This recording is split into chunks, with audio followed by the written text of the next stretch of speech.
لن تنس أمريكا ولا أذنابها ضحكاتنا والبرج يقذف نارا. كنا نقدم بالسيوف صدورنا لم نخش يوما غاشيا. There was a woman called Mashitat Fir'aun.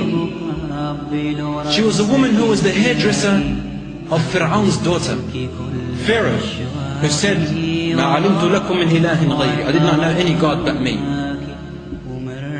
And Mashitat Fir'aun, this hairdresser, she had embraced Islam in secret. And when she was combing the hair of the daughter of Pharaoh, the king, the one who said he is a god, the comb fell to the ground.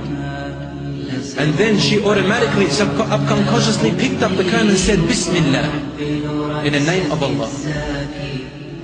And this Mashitat Fir'aun, this hairdresser, had 5 children, and one of them was still breastfeeding. And then the daughter of Fir'aun said, "Allah, Abi, are you saying Allah, my father?" And she said, "No, Allah, the father of Allah, the God of your father and yourself and me." And she became angry. She went to her father and said to him, "Father, this woman worships another God beside you." He said, "What? She know another God beside me? Who is there? Call her to me." And they called her to him. And then she came and stood, a woman, brothers and sisters, in front of this great Pharaoh. And he said to her, "Who is your God?" And she said, "Allah is my Lord." He said, "Who is Allah?" She said, "Allah Rabbi wa Rabbuk." Allah is my God and yours. Yes, when she was cornered and put in the place, when she had to answer, she answered. She answered. This is how the state of the Muslims in the past and present are. When they said, "Rabbi Allah," Allah is my Lord, they were tortured. But we don't care, because we know what we are heading towards. We know who our Lord is, and we say what we believe. We are not liars. She said, "Allahu Rabbi wa Rabbuk." And they said, "What? Bring the chains."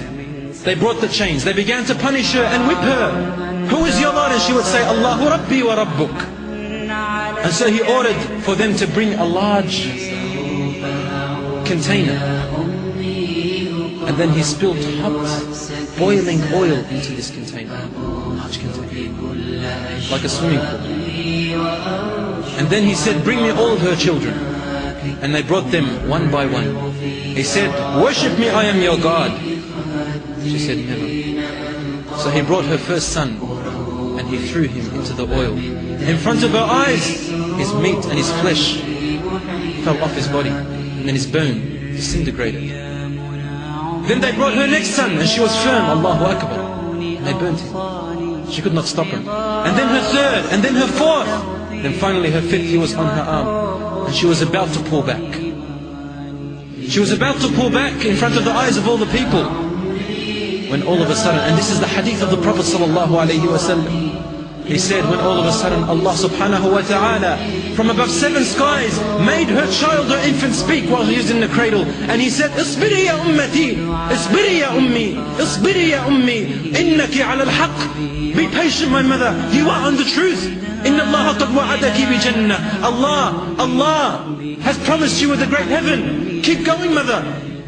And then they threw her son into the boiling oil, and then she was next. She knew that she was going to die, and then she began to cry, and Pharaoh said, "Why are you crying? Stop." And she said, "I want crying because I want to ask you to do something for me. I don't know if you will do it." He said, "Ask me for whatever you like."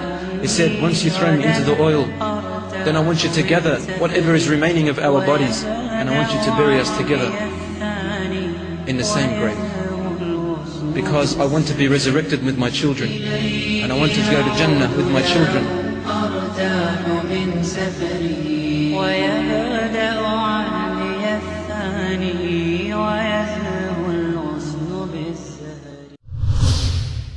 كنتم خير أمة أخرجت للناس تأمرون بالمعروف وتنهون عن المنكر وتؤمنون بالله